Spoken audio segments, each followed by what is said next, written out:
Le Parlement a ouvert ce jeudi 5 juillet la voie au référendum pour la révision de la Constitution du 11 décembre 1990. Ce sont 2 voix pour, 19 contre et une abstention. C'est le résultat du double vote opéré par les députés au palais des gouverneurs à Porto-Novo, statu quo donc à l'étape de la recevabilité de la proposition d'amendement de la Constitution. Le peuple souverain sera donc appelé à aller aux urnes dans le cadre d'un référendum pour approuver ou désapprouver la modification de la loi fondamentale. 1 an, 3 ans, un jour après l'échec du projet de révision de la Constitution initiée par le gouvernement, les députés ont enfin sauté le verrou des 3/4. Nous en parlons ce soir avec Vigile Arancet. Bonsoir Vigile. Bonsoir Joël, bonsoir à tous. Alphonse Moïse Souré, bonsoir. Bonsoir à vous Joël et bonsoir à tous. Vigile Arancet a déjà donc répondu. Saturnin Jassou, bonsoir à vous. Bonsoir Joël Tchogbe, bonsoir à toutes et à tous. Nelly Dojino, bonsoir. Joël Tchogbe, bonsoir. Et c'est avec vous que je commence cette émission. Vous avez suivi les débats hier au Parlement autour donc de cette proposition d'amendement de la Constitution. Qu'avez-vous ressenti dans votre peau de béninoise? J'ai ressenti de la joie, de la fierté en tant que béninoise, parce que quand vous êtes un ardent défenseur des droits et aussi de la démocratie, vous serez fier de savoir que la politique, quoi qu'on dise, pèse mais ne gagne pas partout. Il n'y a que la fibre patriotique, il n'y a que la patrie a eu le dessus. La volonté populaire a eu le dessus. La révision de la Constitution n'est pas une fin en soi. La révision de la Constitution, ce n'est pas c'est possible, mais la méthode, la manière de faire cette révision, d'opérer cette révision, c'est ça qui fait craindre. Et moi, j'ai comme l'impression que la Constitution béninoise du 11 décembre 90 a une âme.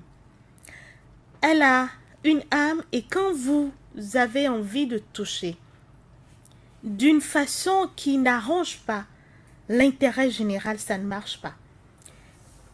La révision a été pour le président de la République un défi personnel. Dès son arrivée, il dit « je vais ». C'est un défi. À travers un projet, ça n'a pas marché. Il est revenu dans son discours à l'État, de l'État de la Nation, pour dire que c'est un sort provisoire. On est revenu encore sous forme de proposition, mais cette fois-ci, on a fait des jeux de mots. On n'a plus parlé de révision pour ne plus heurter les sensibilités, mais on a parlé plutôt d'amendement. Or, c'est le même but, c'est la révision. On a mis en avant la promotion de la femme, la création de la Cour des comptes, le mandat, le couplage des élections. On a mis en avant certains points pour prétester de cette révision. Des ténors, des grands noms qui ont signé cette proposition de loi, pour ne pas parler de Maître Adrien Roumbedi, de Bruno Amoussou, qui la veille est sorti pour rassurer. Et ils étaient sûrs de leur affaire que ça passerait. Parce qu'on a pu avoir, peut-être, on a réussi à coopter quelques-uns de la minorité. On est sûr d'avoir les 66 fois. Ah, mais malheureusement, hier, on a eu 62 voix pour, 19 contre et une abstention. Alors, Vigile Arancet, vous avez également suivi donc les débats houleux hier au Parlement. Je vous sais donc très regardant par rapport à l'actualité parlementaire. Vous avez senti quoi, vous, quand on parle de la Constitution, et puis ça suscite beaucoup de débats? Enfin, je me suis dit, les politiques, notamment le pouvoir, a échoué encore une fois, disons facilement, gratuitement. Parce que cette fois-ci, au moins, l'initiative avait une chance de réussir. Mais comme si le destin, il était écrit quelque part, n'est-ce pas? Que le destin de cette initiative devait être à chaque fois l'échec. Eh bien, encore une fois, elle n'aura pas échappé à son destin. Puisque, voilà, des questions simples. La question de la Cour des comptes, par exemple, a priori, c'est une question technique qui ne devait pas appeler polémique. C'est une norme communautaire. Donc, on n'a même pas besoin, par exemple, de consulter les populations, les Béninois, sur cela. C'est un problème technique dont la solution est à l'Assemblée nationale. Là-dessus, je parie que le projet ou la proposition de loi aurait recueilli plus de voix qu'elle n'aura recueilli hier, par exemple. La question des femmes, bon, ça encore, ça peut passer. Même si, bon, ça relève déjà un peu plus, n'est-ce pas, des mandants qui vont désormais choisir, n'est-ce pas, de donner priorité à la femme, afin de faire cette discrimination positive pour la femme. Mais ça encore, ça pouvait passer, n'est-ce pas? La peine de mort, juste là, j'ai entendu personne dire non. On doit toujours appliquer la peine de mort. Donc ça passe. Vous voyez? Mais tout le problème, c'est cette histoire de couplage. Encore une fois, les intérêts politiques. Encore une fois, les calculs politiques. Et quel est le débat qui a été fait? Quel est le débat qui a été fait autour de la proposition, de l'initiative? Aucun débat. À ce jour, il n'y a que cette sortie, n'est-ce pas, de Bruno Amoussou. Une sortie pour rien, finalement. Vous avez l'impression que cette sortie n'a rien corrigé? Bon, ça a mené hier l'échec du projet. Enfin, ça a mené ce vote-là qui doit nous faire poursuivre le chemin. Et ce chemin-là risque, de mon point de vue, de s'arrêter là où ça a commencé. Peut-être, je ne sais pas si vous voulez que je développe ça déjà. Ça risque de s'arrêter là où ça a commencé parce que je n'ai pas l'impression qu'on irait à un référendum. Pourquoi? Parce que si vous voyez bien les choses telles qu'elles se sont passées, vous comprenez que les initiateurs n'ont jamais pensé ce sort-là. Ils n'ont jamais pensé que les choses allaient s'arrêter là. Et je me suis aussi demandé, mais pourquoi Maître Adrien Ngbeji, le président de l'Assemblée nationale, avait aidé à pousser les choses aussi de cette manière-là, lorsqu'on a recueilli 62 voix pour une abstention, 19 contre. D'accord, c'est une avancée cette fois-ci par rapport aux premières tentatives. Mais visiblement, si on devait aller au second vote, que comme le processus, la procédure l'appelle, il est probable, à moins qu'on ait une carte, on ait d'autres cartes à jouer, n'est-ce pas? Il est très probable que ce soit le même vote qui se répète. Vous êtes d'accord? Parce qu'on n'a pas changé, on n'a pas été en campagne, on n'est pas allé en négociation comme ça se fait à l'Assemblée nationale. Rien. On n'a pas eu le temps de démarcher. On n'a rien fait. Parce que là, visiblement, le calcul montrait qu'il avait encore 4 députés à négocier. Donc on n'a tenté aucune négociation. Et comme pour finir avec une affaire, une histoire, voilà, on a poussé les choses ainsi. C'est vrai que la session doit être clôturée aujourd'hui. Mais bon, ça peut venir en session extraordinaire, par exemple. Ou peut-être on aurait pu jouer ça aujourd'hui. Maintenant, quand vous voyez les choses, vous comprenez qu'il a comme un agenda. Il a un agenda qui est aussi lié à un autre agenda, celui donc des législatives. Est-ce que vous êtes posé d'abord la question de savoir pourquoi c'est subitement comme ça qu'on a amené le projet? Pourquoi c'est subitement comme ça et sans débat on devait vite y aller? Parce qu'il a le code électoral là. Donc, il faut, n'est-ce pas, déterminer les choses dans la Constitution pour que ça puisse être pris en compte dans le code électoral. Par exemple, le code électoral, la Constitution, au jour d'aujourd'hui, dit que les députés ont un mandat de 4 ans. Si désormais les députés vont avoir un mandat de 5 ans, il faut que ça soit déterminé déjà dans la Constitution, par exemple. Par exemple, on parle des femmes qui vont jouir, n'est-ce pas, de cette discrimination positive. Donc, il faut que cela figure dans la Constitution pour ne pas violer la Constitution et risquer d'être retoqué par l'Assemblée nationale. Donc, un certain nombre de choses qui appelaient forcément à réviser la Constitution. Malheureusement, puisque la loi portant référendum, par exemple, l'organisation du référendum dit que pour que le scrutin se tienne, il aurait fallu que le chef de l'État convoque le corps électoral 120 jours avant, article 7. 120 jours avant, décliner ça dans le temps, nous sommes en novembre au mieux. Si, disons, il le faisait aujourd'hui, par exemple, on est en novembre. Donc, vous voyez que les agendas ne concordent pas, puisque novembre, on serait déjà à 3 mois ou 4 mois des élections. On serait sur le coup d'une autre norme communautaire qui dit qu'avant 6 mois, il ne faut pas toucher au texte de loi. L'autre problème, c'est la liste électorale.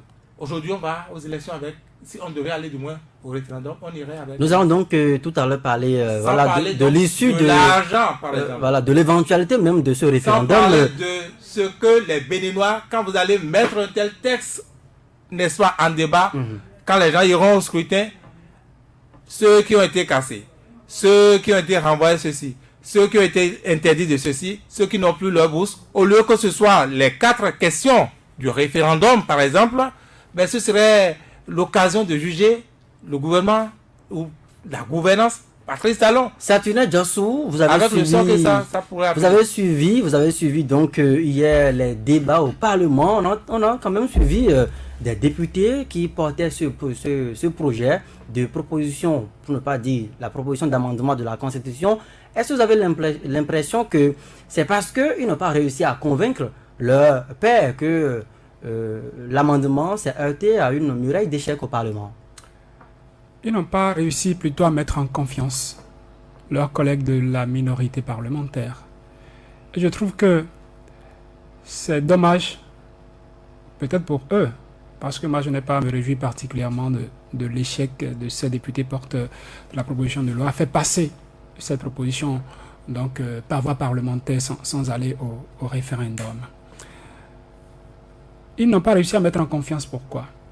Quand vous écoutez les députés de la minorité, ils font référence à des comportements que leurs collègues de la majorité parlementaire ont eu avec eux de par le passé. Depuis que ça a commencé, bloc minorité, bloc majorité, c'est la première fois, sauf erreur de ma part, qu'on a senti un pas de ce bloc de la majorité parlementaire vers la minorité parlementaire. Parce que certainement, on s'est dit, on ne peut pas faire ça sans eux. Il faut y aller, il faut les appeler. Avant ça, il y avait des questions qui intéressaient tout le monde. Le code électoral avait déjà réuni en séminaire les députés, récemment à l'hôtel Azalaï. Lorsque cela portait certains points qui étaient préoccupants à leur endroit, on ne les a pas mis en confiance. On a voulu rester sur sa position parce qu'on se disait que, bon, si ce n'est que pour le code électoral, on n'aura pas besoin d'eux. Maintenant qu'on est arrivé sur la proposition de loi portant modification, amendement de la loi fondamentale de notre pays pour utiliser leur expression, et qu'on s'est rendu compte qu'on ne peut pas faire ça sans eux, on s'est soudainement montré tendre. On s'est montré conciliateur. On est allé vers eux pour dire rassurez-vous, rassurez-vous, ce sera. Et si vous les écoutez, ces députés de la minorité, ils font référence surtout à ce code électoral. Ils disent le code électoral est là, on n'a pas réussi à s'entendre sur le contenu qu'ils sont en train de proposer.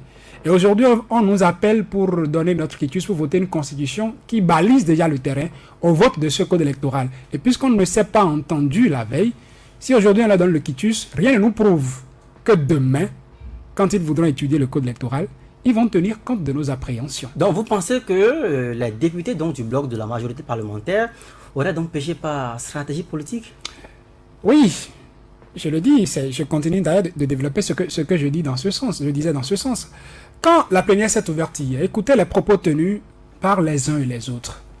Valentin Agostou-Dianotin qui dit, quand on fait une lecture croisée, on dira que, bon, 2021, ce n'est pas évident qu'il y ait une élection présidentielle. Il y a eu un tollé dans la salle, à l'hémicycle. Ils ont pris la parole par la suite pour rassurer. Certains députés se sont montrés plus rassurants que d'autres.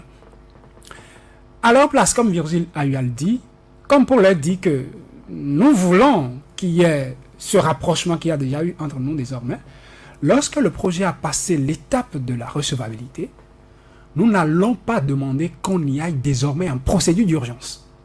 Parce que quand ce terme revient, mais les positions commencent par être braquées. ces députés qui n'ont pas senti nécessaire quand il s'agissait d'installer les membres du COSDEPI lorsque la Cour les avait interpellés, de trouver 17 signatures pour qu'on ait un procédure d'urgence, rien ne les pressait. Tout de suite, on sentit que, bon, puisqu'on a passé cette étape, allons-y vite, allons en procédure d'urgence. C'est le péché capital qu'il fallait éviter. Il fallait déjà éviter ça. Je trouve que il suffirait hier de dire, bon, monsieur le président, nous ramenons ça plus tard. Et pendant ce temps, se rapprocher des gens pour dire, voilà. Moi, personnellement, par la suite, ils m'ont donné de l'assurance. Pourquoi? Parce que quand les débats se faisaient, ce qu'on faisait comme procès d'intention aux députés de la majorité parlementaire, c'était que une fois l'étape de recevabilité passée, la brèche serait là, ils ramèneront dans la proposition des points qui avaient été des points à polémique qui ne sont plus contenus dans la copie déposée au Parlement. Mais suivez-les. Quand ils ont repris la parole là, à la procédure d'urgence, ils n'ont pas apporté un point de plus au texte qu'ils avaient proposé. Donc c'est quand même rassurant, c'est comme quoi les intentions qu'on était en train de leur présenter, ils ont prouvé leur bonne foi. Ils ont prouvé leur bonne foi de ne s'en tenir qu'au contenu de la copie des 4 points qu'ils ont déposés. Même si dans le fond, il devrait y avoir cela. Mais ça ne suffisait pas, malheureusement. Ça ne suffisait pas, malheureusement. Ils ont semblé crier victoire avant cette étape-là. Et il leur a manqué ces stratégies-là. Parce que vous avez écouté certains députés de la minorité parlementaire, quand on faisait les débats avant vote, qui disaient que si ça ne tenait qu'à ça, moi je voterais pour. Parce que d'une certaine manière, ils auraient été convaincus. Mais par la suite, on n'a pas eu la patience. Parce qu'on voit, comme Vigile l'a dit, on a certainement un agenda qu'on vient exécuter. On n'a pas eu la patience de poser des pas qui vont rassurer les autres dont on a besoin. Et puis, bon, ça a fait flop. Alphonse Moïse Soudé, 1 an, 3 mois, 1 jour exactement après l'échec du projet de révision de la Constitution initié par le gouvernement. On se rappelle que le 4 avril 2017, ce projet a échoué au Parlement. La proposition d'amendement, est-ce que quand on en arrive à franchir tout au moins l'étape donc des 3 quarts, on doit encore parler d'échec? C'est un pas, un progrès. Pour moi, c'est toujours un échec. Vous savez, le BMP a un problème. Ils n'ont pas un chef d'orchestre, ils n'ont pas de stratège. Ça ne se... quelqu'un parle souvent d'une majorité arrogante. Non, ça ne se passe pas comme ça en politique. Parce qu'il y a des tests qui ont été étudiés. Il y avait des éléments qui n'existaient pas, mais au cours de l'étude du texte, on a glissé des éléments. Et je crois, j'ai entendu sur un plateau de télévision un journaliste proche de la mouvance qui a déjà dit qu'au cours de l'étude de cette proposition, d'autres éléments nouveaux vont apparaître. Et ceux que vous avez en face de vous, ils sont très intelligents. J'ai dit, on n'a pas tiré leçon de cet échec et on a voulu faire les choses simplement. Au niveau du BMP, il y a le nombre, mais il n'y a pas la qualité. Je vous ai dit ici la dernière fois que la sortie de Amoussou Bruno, c'était du pétard mouillé. C'était du pétard mouillé. On a la qualité. Comment vous pouvez dire quand même que 60 députés, une matière grise? Non, le nombre ne fait pas la... S'ils avaient la qualité. Joël, s'ils avaient la qualité, ils auraient compris qu'il faut associer déjà, dès la rédaction du document, il faut associer la minorité. Il ne faut pas leur imposer un document. Vous les avez déjà plusieurs fois dribblés et ils sont sur le garde. J'ai dit non, ils ont la quantité, mais ils n'ont pas la qualité. La sortie de Amoussou Bruno n'a rien changé. Parce que quand vous avez déjà marqué les gens, il y a une crise de confiance. Il faut d'abord rétablir la confiance. Moi, à leur place, j'aurais déjà associé ceux du bloc minoritaire à la rédaction du document. Et quand vous lisez le document, on dit le président de la République nomme le président de la Cour des comptes, il choisit ses collaborateurs. Tout à moi, rien pour les autres. Ça, c'est de la gourmandise politique. C'est pas bon. Tout pour moi, rien pour les autres. Donnez la possibilité. Est-ce que vous n'êtes pas un peu trop sévère? Non. Quand je vois un document comme ça, quand je vois un document comme ça, on me dit le président de la République nomme le président de la Cour et c'est le président de la Cour des comptes qui choisit ses collaborateurs. Ça veut dire quoi? Quand vous n'êtes pas de la majorité, quelle que soit votre intelligence, vous ne serez pas là-bas. On s'en clair, c'est une lecture simple. Et ça, c'est vous qui le dites. Quand tu me proposes un document comme ça, pourquoi je vais accepter que ce document-là passe? Mais nous avons quand même suivi Bruno Amoussou qui disait quand même qu'il y avait de la conciliation. C'est faux. On a dit les députés de la minorité. On a dit désormais le président de la République, les ministres ne peuvent plus rien acheter, ne peuvent plus faire bail. On a fait tout ce qu'on veut. Maintenant, on veut priver les autres de ce plaisir-là. Pourquoi voulez-vous qu'ils participent à ça? au niveau du bloc de la minorité, ils peuvent devenir présidents, ils peuvent devenir ministres. Pourquoi vous ne leur donnez pas la possibilité aussi de faire des bails comme vous le faites? Ah non, quand tu me proposes un document, je ne trouve pas mes intérêts, mais je jette ça à la poubelle. Et c'est ce qui est arrivé. Moi, je demanderai la prochaine fois à nos amis du bloc de la majorité d'associer les gens. On n'est pas intelligent tout seul. On ne peut pas s'imposer. La preuve, il leur a manqué 2 députés, même si de la prison à Tao a donné procuration, il leur a manqué 4. Ils pouvaient trouver, s'ils avaient associé les gens, parce que nous sommes sur le terrain politique, c'est un problème de jeu d'intérêt. La mouvance défend ses intérêts. La minorité ne retrouve pas ses intérêts dans ce document, alors pourquoi y associer? Et sur le terrain, ce qui se passe, vous allez voir que si les autres leur avaient donné leur caution, dès le lendemain, on va les tacler. On va les tacler simplement. On a déjà eu, c'est comme vous négociez avec votre femme, une fois que vous avez satisfaction, tout ce que vous avez promis, vous ne respectez pas. C'est comme Laurent Consuisse après on jette la peau. Donc, ils pouvaient les aider à avoir les 66, mais dès le lendemain, vous allez voir, ça va considérer un trophée de guerre. On va commencer par tacler les autres. On n'a pas fini de les tacler, on les pourchasse. Donc, il ne faut pas attendre ces occasions. Moi, je dis, la prochaine fois, si on a envie de réintroduire ce texte, qu'on invite tout le monde à la rédaction. Et chacun va donner son avis. Parce que quelqu'un a dit, on ne peut pas réviser cette constitution-là s'il n'y a pas consensus. Il faut le maximum de consensus. Mais le consensus n'est pas également mais il ne faut pas confondre avec l'unanimité. Non, il ne faut pas prendre les autres comme des demeurés. C'est des gens qui sont intelligents. C'est des gens qui veulent participer au développement de la nation. C'est des gens qui ont leur mot à dire. Mais si chaque fois, vous les écrasez, si chaque fois vous les considérez comme quantité négligeable, ils vont toujours vous marquer le coup. C'est aussi simple que ça. Nelly Dodjinou, lorsqu'on suit bien l'argumentaire développé par les porteurs de cette proposition d'amendement de la Constitution, les points, la représentativité des femmes, l'abolition de la peine de mort, la création de la Cour des comptes, quand même assez d'innovations qui pouvaient quand même permettre aux députés de la minorité de donner caution à ce projet. Doit-on réviser la Constitution parce qu'on n'a pas trouvé son intérêt en jeu ou parce qu'on y trouve son intérêt? Non, moi j'ai suivi les débats. Par exemple, quand je prends la promotion de la femme, il faut avoir, avec cette Constitution, c'est qu'on aura une femme par circonscription. Ça fait 23 femmes qui vont s'augmenter au nombre des 23 députés. Donc, c'est à cette seule condition que les femmes pourront aller au Parlement. Les 83 qui sont là n'ont pas envie de faire place à la femme. Dans le même contexte, nous disons que nous n'avons pas assez de moyens. Donc, on aura 83 plus 23. Les autres veulent toujours conserver leur poste sans faire place à la femme. Donc, il faut un complément. Tant qu'il n'y aura pas de complément, la femme ne serait pas dans les bonnes grâces. Et j'ai suivi l'honorable Guy Mitokwe qui disait le Parlement autant soucieux de la promotion de la femme, mais dès qu'il s'était agi de nommer, de désigner les membres devant siéger au COSLEPI, le Parlement a-t-il désigné une femme? C'est une question. Et tel que c'est précisé dans le document, ce n'est pas forcément pour faire la promotion de la femme.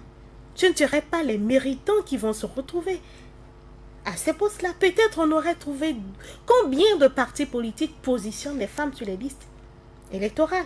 Combien arrivent vraiment à positionner les femmes? Mais avec l'adoption de cette loi, on allait trouver donc les mécanismes qu'il faut pour contraindre les chefs de parti. C'est comme si nous venons à un système de quotas. C'est-à-dire c'est en surplus au fait. C'est en surplus qu'on vient augmenter, on vient mettre. Et vous savez comment ça fonctionne au Bénin. La Cour des comptes, Alphonse l'a dit tout à l'heure, on n'a pas besoin de réviser une constitution pour installer une Cour des comptes. Est-ce que la Chambre des comptes qui existe déjà, on arrive même à vraiment animer cette Cour des comptes? Une Cour des comptes dont le président sera nommé par le président de la République, alors que nous savons très bien qu'au Bénin, la nomination égale à redevabilité. Vous devenez redevable à celui qui vous a nommé. Vous avez jamais vu un ministre aller contre les intérêts de son président? Vous avez jamais vu un directeur de cabinet aller contre les intérêts de son ministre? Même ceux qu'on a nommés à la haute juridiction qui sont indépendants de tout, vous les voyez comment ils fonctionnent. Toujours la redevabilité alors qu'on est censé, même le député, une institution de contre-pouvoir. Vous voyez comment ça fonctionne.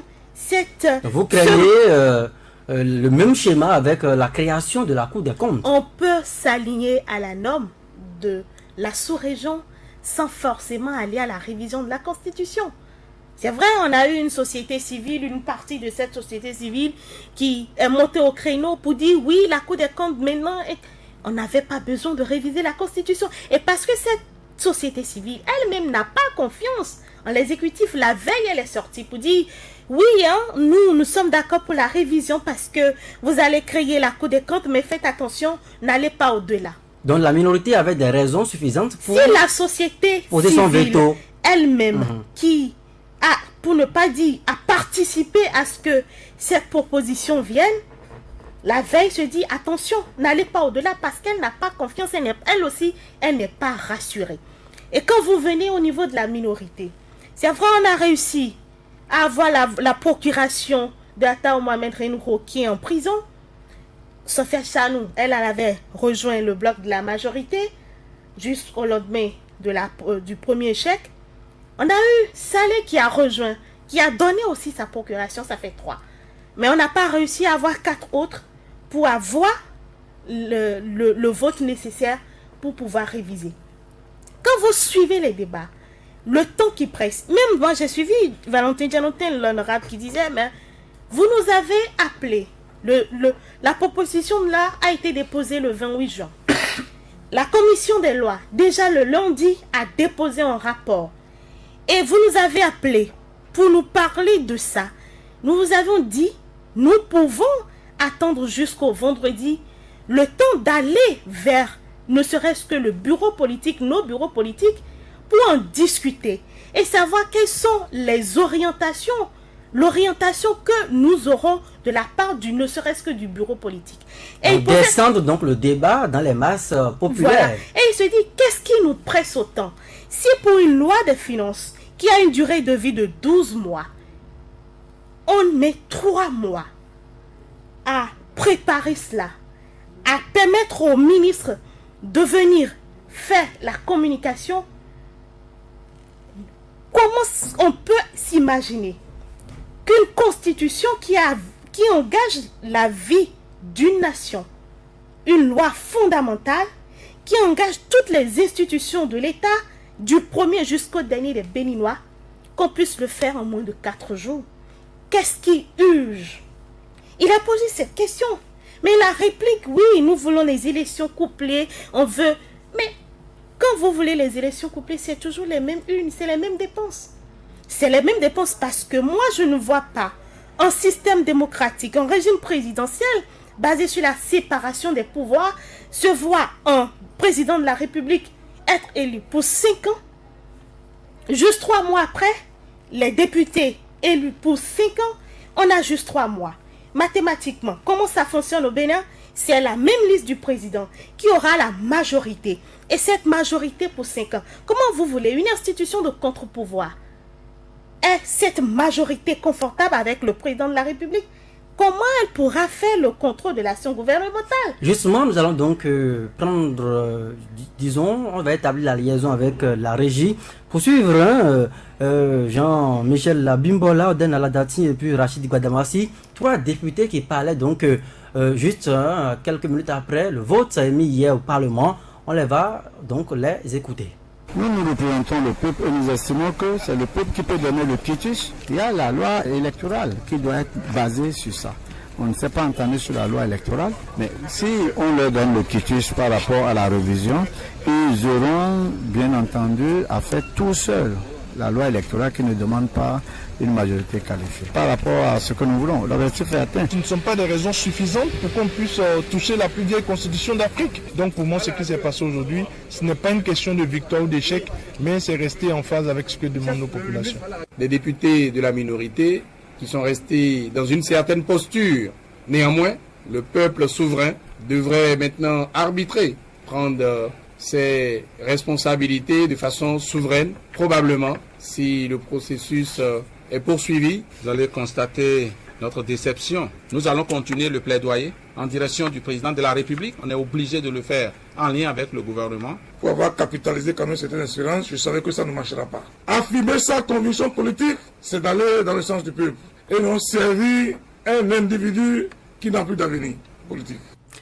Eh bien, donc, voilà, vous venez donc de suivre, dans un premier temps, Garba Yaya, Guy Dossou Mitokwe, qui répondait au nom de la minorité parlementaire juste après le vote émis hier au Parlement suite à cette proposition d'amendement de la Constitution suivie respectivement de Jean-Michel Bimbola, Arden Aladati et puis Rachid Badamassi, eux qui parlaient au nom du bloc de la majorité parlementaire. Vigile avancé, je voudrais quand même que nous puissions parler cette fois-ci du référendum. Du référendum? C'est quoi l'issue finalement?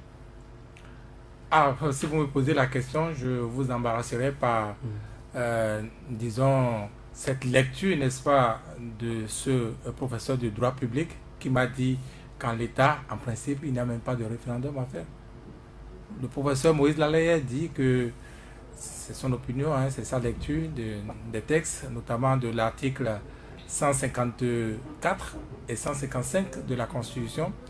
Quand on a fait l'option, n'est-ce pas, de la voie parlementaire, on y reste et on y reste.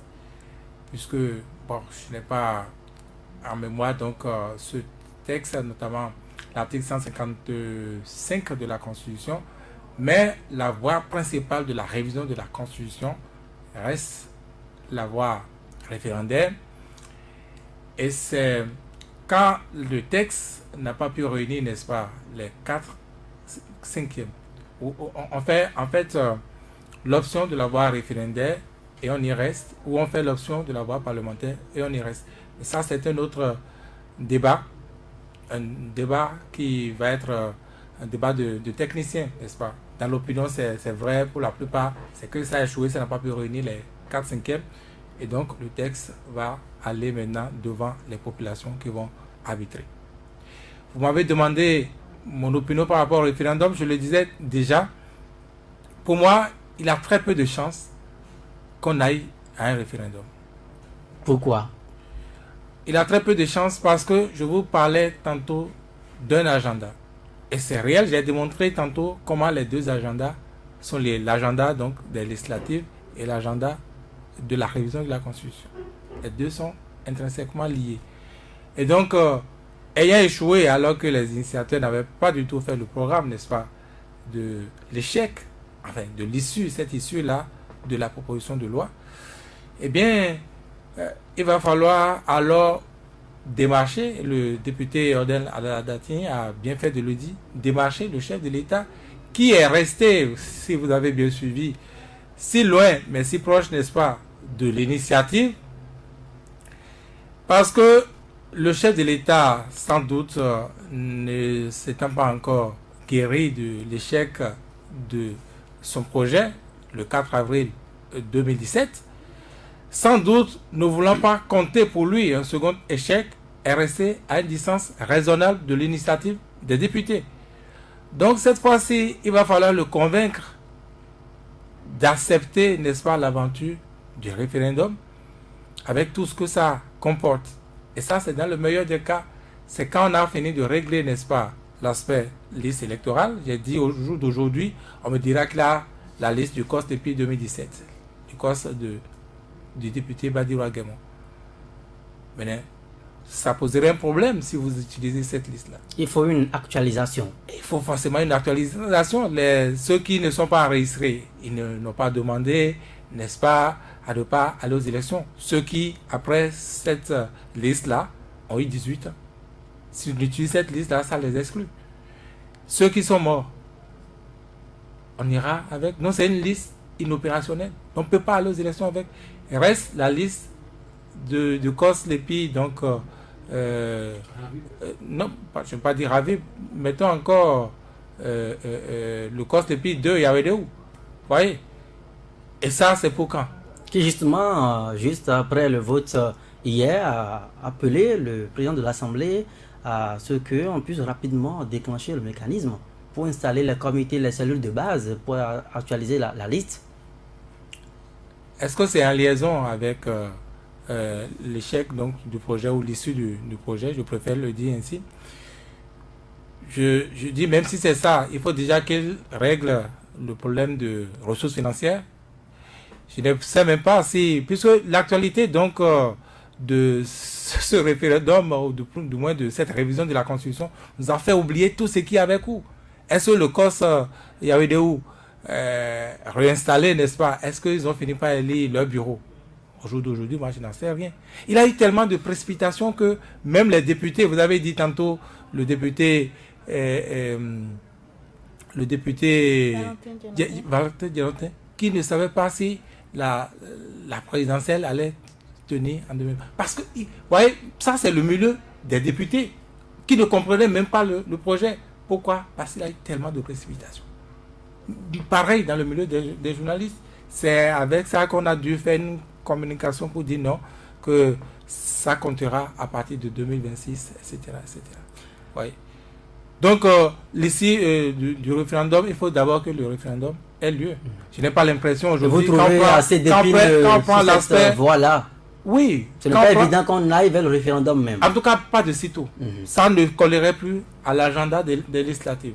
Pour moi, sur ce plan, ça a échoué. Ça ne peut plus marcher. Alors que le premier destin, c'était d'abord ça. Le premier but, c'était d'abord ça. Que ce soit la suppression de la peine de mort, que ce soit les femmes, la promotion des femmes, que ce soit... quel est le troisième là? L'alignement des mandats? Non, l'alignement des mandats, c'est l'objectif principal. L'alignement des mandats, c'est la Cour des comptes. La Cour des comptes, ça passait encore, ça ne pose aucun problème, je l'ai dit tantôt. Mais c'est l'alignement des mandats, c'est là où se trouvait tout le problème. Et c'est là tout l'enjeu. C'est ça qui a fait échouer le projet. Vous continuez à parler d'échec, voilà. Même s'il faut reconnaître qu'il y a un an, parle d'échec il y a plus d'un an, on était bloqué même. Parce que j'ai commencé à dire que l'objectif des initiateurs n'était pas d'aller devant le peuple. Ce n'est pas pour rien, ce n'est pas seulement pour... Mais on se rapproche de plus en plus de la révision. Ce n'est pas seulement pour la guérison psychologique qu'on a parlé d'amendement. Amendement, vous voyez ce que ça donne, c'est rapide, c'est une opération rapide à faire, on peut le faire au Parlement, rapidement. Donc ce n'est pas la révision, ce n'est pas le texte, c'est une opération rapide à opérer. Et donc ça a échoué, donc ce n'est pas leur but premier. Saturnin Djossou, il y a plus d'un an, les députés ont opposé une fin de non-recevoir à ce projet de révision de la Constitution du 11 décembre 1990. Hier au Parlement, on a sauté un premier verrou, on a obtenu quand même les 3/4. Le référendum se profile à l'horizon. Voyez-vous l'organisation effective de ce référendum en l'état actuel de la question? Virgile a dit que les techniciens viendront nous dire si, tel que le test a été introduit, il prévoyait déjà cette issue référendaire. Quand, en 2017, le gouvernement a porté le projet et a introduit, déjà il était dit que, en préambule, je crois que c'est ça on dit, on devrait déjà préciser que ce qu'on a introduit pourrait aboutir à un référendum. Et là, on s'y prépare. Mais quand ça n'a pas été précisé, qu'il n'est pas possible qu'on aille à cette étape. C'est un débat de techniciens. Je n'en suis pas un. Est-ce que c'est débat par rapport à ça, je ne vous arrête pas, excusez-moi.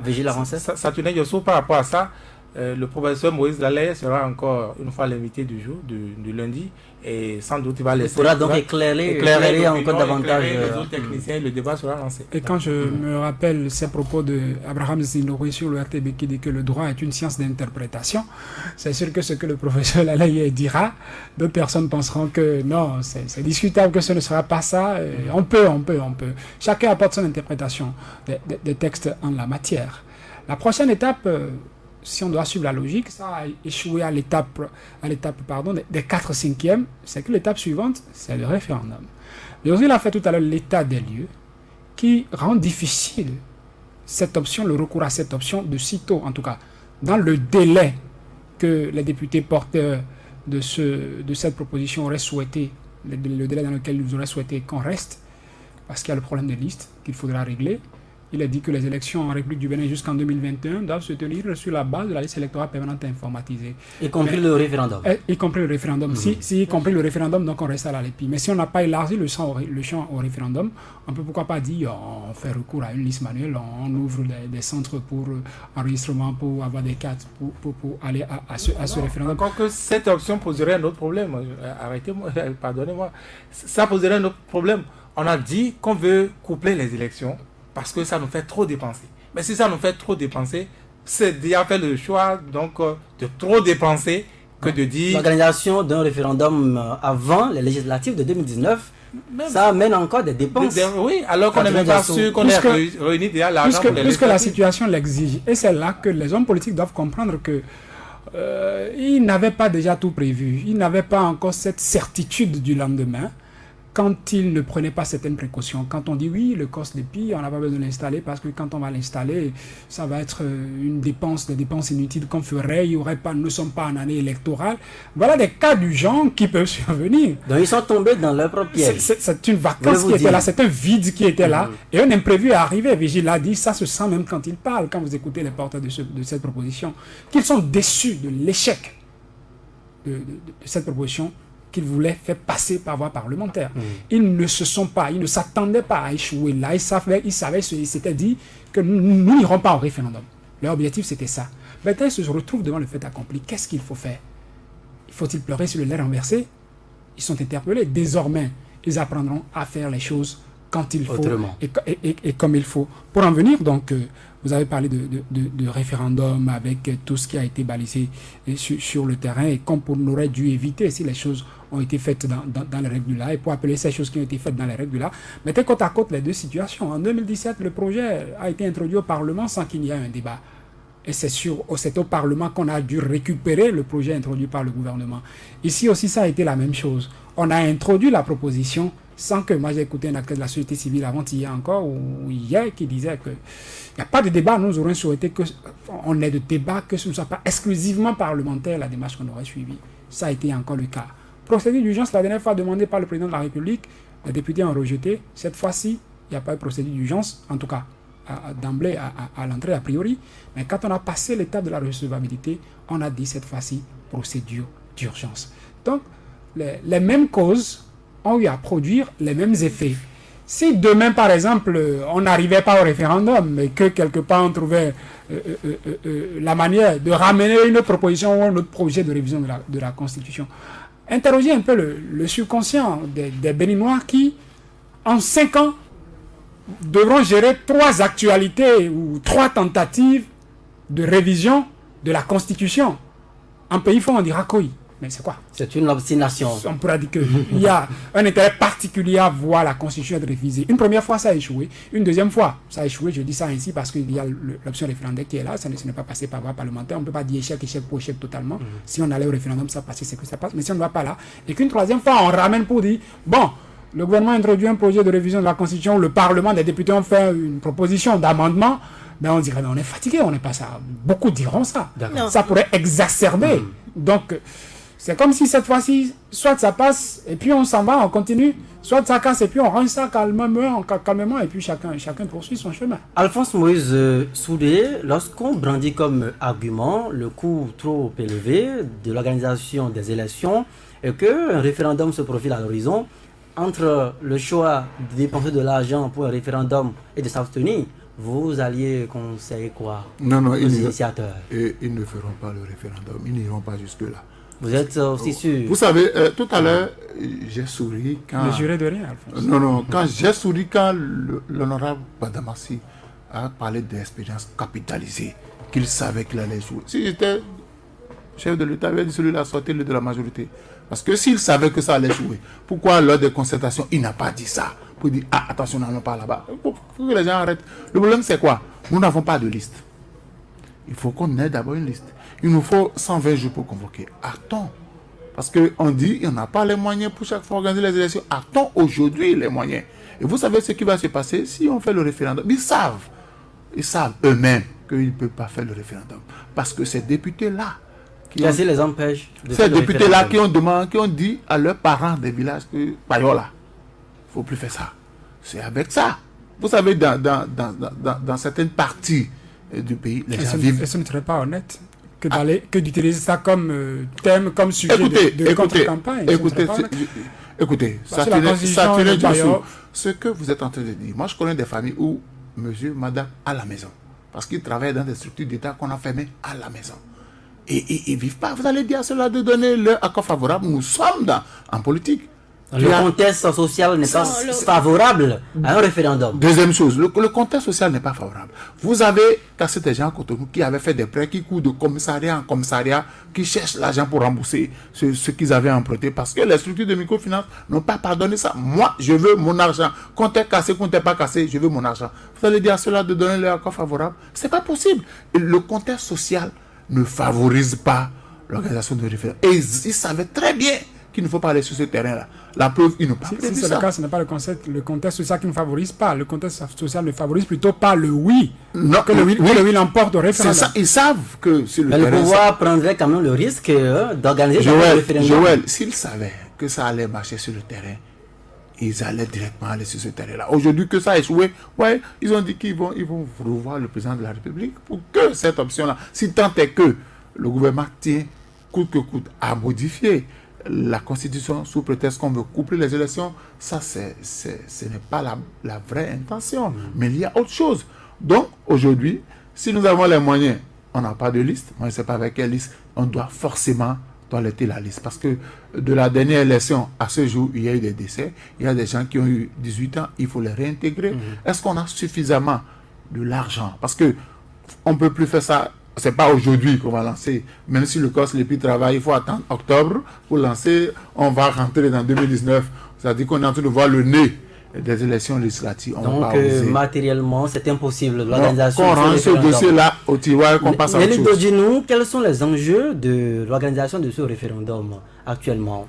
Les enjeux. Et quelle doit être fondamentalement l'attitude des députés aujourd'hui pour aller vers la population? C'est essentiel.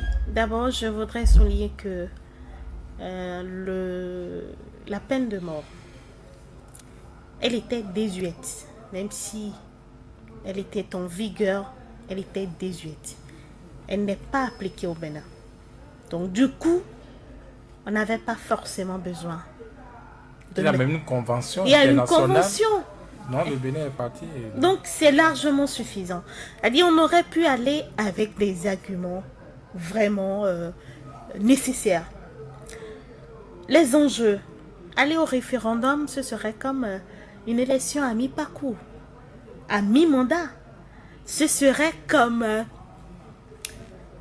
peut-être un vote d'évaluation de la gestion. Même si il s'agissait du référendum, la population aurait plutôt à vouloir apprécier la gestion du président Talon. Il ne prendrait pas ce risque-là, je ne crois pas. S'il voulait vraiment prendre ce risque, il allait passer par la voie référendaire. Parce que la Constitution, dans son préambule, n'avait prévu que 2 modalités de révision. Le référendum ou la voie parlementaire. Cette affaire d'amendement n'existe nulle part dans les lignes de la Constitution. C'est une innovation, c'est une invention des députés en parlant d'amendement de la Constitution. Les enjeux, vous le savez. Nous sommes à moins de 8 mois des élections. Tous, autant qu'ils soient, qu'ils sont de la majorité ou de la minorité, avaient joué leur avenue hier. Mais c'est parce que cette majorité était sûre, très sûre. Parce que quand vous voyez la proposition de loi signée de Maître Adrien Oumbédi, président de l'Assemblée nationale. C'est Raphaël Akoteyon qui a signé plutôt, non? Au nom du PRD, d'accord. Adrien Oumbédi n'a pas signé. Je m'en excuse. Il y a seulement 3 présidents de l'institution qui figurent. Idjikola Ole, Mazouno Fofinago et Bruno Amoussou. Bruno Amoussou. Donc, vous voyez tous ces poids. Quoi qu'on dise, c'est des hommes qui ont un poids en nom. Porter cette proposition de loi, je suis sûr que le président de la République était rassuré de ce que ça allait passer. Mais finalement, ça n'a pas pu. Et l'enjeu actuellement, c'est que ceux de la minorité se sont fait un visage encore de neuf. Un visage de combattant. Un visage de celui qui porte les aspirations de ce peuple. Moi, je vous ai dit tout à l'heure, j'étais un peu content.